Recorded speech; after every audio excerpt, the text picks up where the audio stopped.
Il était conscient de l'importance de ce qu'il faisait malgré ses 19 ans. 19 ans, c'est très jeune. Il était conscient et il a tout fait pour être à l'armée, tout pour rentrer à Gaza. Au début de la guerre, il a été empêché de rentrer à Gaza par ses mefakjim, par ses commandants. Et tous les jours, il allait voir ses mefakjim, tous les jours, je veux rentrer, laissez-moi rentrer, je veux pas être derrière quand mes copains ils sont sur le front. Jusqu'à qu'un jour où on le laisse rentrer et ça a changé, ça se voyait sur lui. Il était content de faire ça. Il était content de ce qu'il faisait.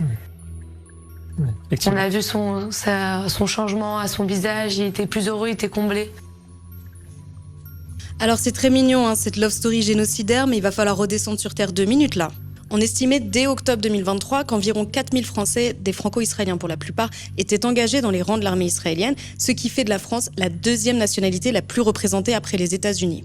Sauf que la France étant signataire de la Convention contre le génocide de 1948, elle a l'obligation de prévenir et de punir les actes de génocide. Bon, on a bien compris que c'était pas vraiment la priorité du moment, mais en tout cas, le droit français permet de poursuivre ses ressortissants pour crimes de guerre, crimes contre l'humanité ou génocide, même s'ils ont été commis à l'étranger. Il y a même déjà une plainte qui a été déposée à Paris contre un soldat franco-israélien accusé de torture, génocide et crimes de guerre. Il y a aussi la fondation Hin Rajab qui a identifié les soldats israéliens ayant une double nationalité, notamment grâce à leurs posts sur les réseaux sociaux, comme étant impliqués dans des crimes présumés à Gaza. Des plaintes ont été déposées dans plusieurs pays, dont la France, pour demander des poursuites contre ces individus. Il est aussi important de rappeler que les médias peuvent engager leur responsabilité pénale s'ils diffusent des propos faisant l'apologie de crimes de guerre ou de génocide sans apporter de contradiction ou de mise en contexte. Alors pendant qu'on nous sert une comédie romantique à la Netflix sur la destruction de Gaza, des Français participent à un génocide en toute impunité sous les applaudissements de chaînes comme i24 News.